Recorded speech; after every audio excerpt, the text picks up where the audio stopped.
Hello, everyone. My name is Dawn, and welcome to another episode of The Chamber Within.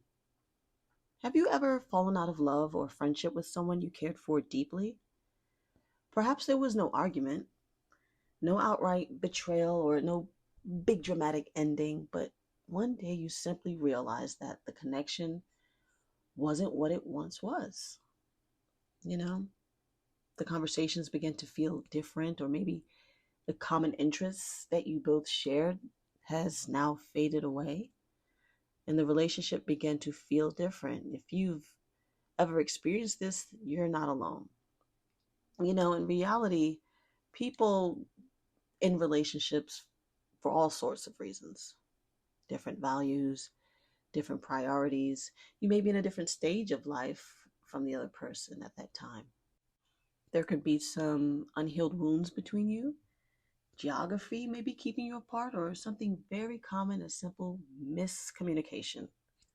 In many spiritual circles, it's common for those who have awakened to fall out of alignment with those they've built strong connections with in their lives. The idea is that as we grow, heal, and evolve, our personality changes. One way some would explain this is that how we vibrate energetically has changed. When our perspective shifts, the way in which we relate to the world around us has also changed. Sometimes those changes brings us closer to people, and sometimes they reveal that we are no longer resonating with the people who have been in our lives for quite some time. Not in the same way that we used to. Someone I cared about very much no longer appealed to me. By appeal, I mean I could no longer find a common ground with this person. Even though I noticed this, my acceptance of it was a very slow process that occurred over a few years' time. All of the new inconveniences, or I should say misalignments, felt like a new discovery. I began to ask myself, had I ignored this behavior in the past? Did I explain things away that now turn me completely off to this person? Or perhaps I've changed and maybe I refuse to act as if I no longer see. Those rose colored glasses came off really quickly. I'm thinking, why didn't I speak up about this before? I really do not enjoy this behavior. I noticed I was happier when they weren't around. That's the biggest sign, how you feel when you're around a person. And I felt suffocated and inauthentic. Some years later, this happened with another person in my life. Many aspects of your new life will come at the cost of the old one. This person said to me explicitly, "You are different."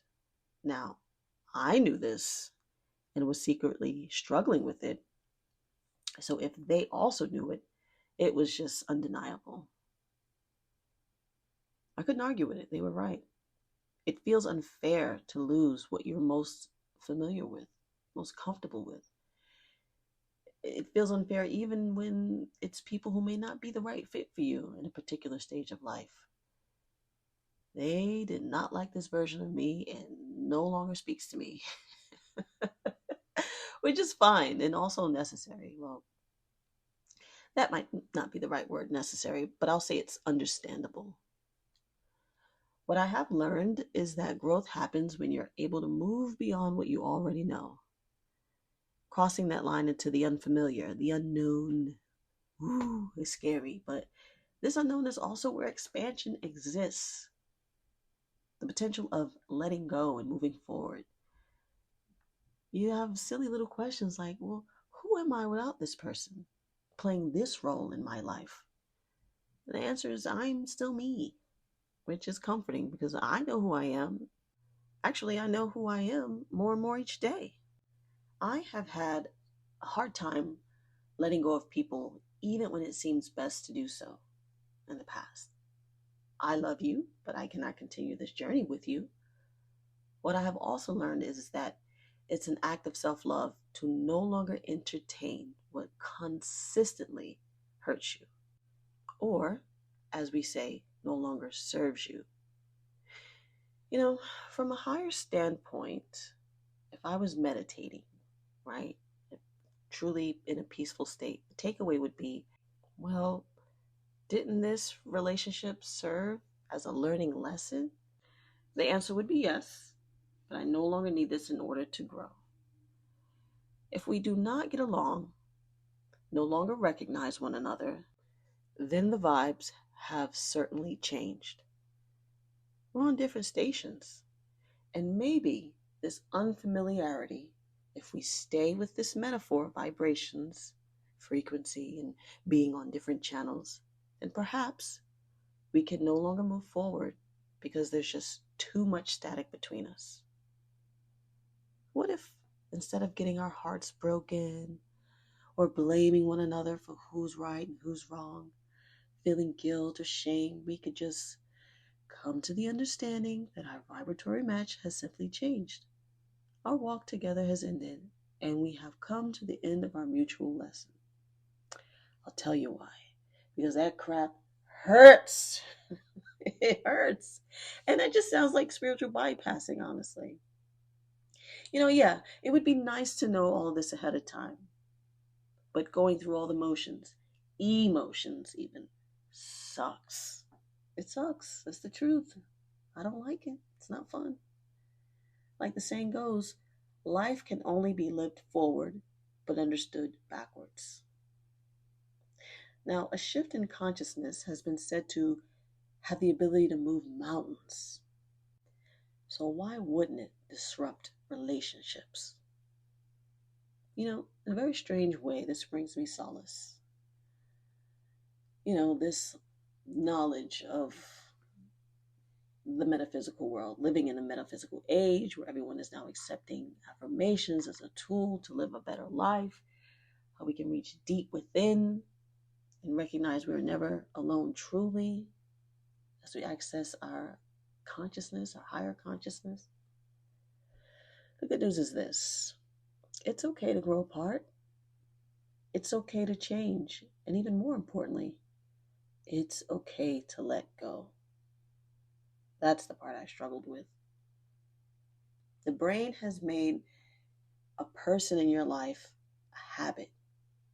Even when it's not a healthy habit, they have become a habit. And so it creates a false sense of comfort. And then the heart has made the relationship feel rational. The heart made it make sense, even when it makes more sense to walk away. The bigger picture is, yes, we're all one in spirit, but we are in the flesh, right? We're also in the flesh right now, so we must keep moving along our own paths, and we all have our lessons to learn. So stay authentic to who you are without shrinking. Your light vibrational tribe will show up until it's time to grow again. No, I don't want to grow. I'm thinking, I don't want to do this again. I don't want to grow again. I'm cool. I'm cool where I'm at, right? Like, what if this version of me is like, yeah, until you grow again, and I meet my whole tribe of people, and then I grow. Hey, I could do but so much growth in a lifetime. I feel like I've shed so many exoskeletons, emotionally, mentally, if you will, and yeah, yeah, my heart could take but so much. So, anyway, have you, on your spiritual journey, lost a connection or someone in your life you thought would be there forever? Well, for this lifetime, anyway. If you'd like to share your story, you can email me at thechamberwithin@yahoo.com or leave me a voice message on speakpipe.com/the chamber voice line. Thank you so much for joining me again this week, and I'll talk to you later. Bye-bye.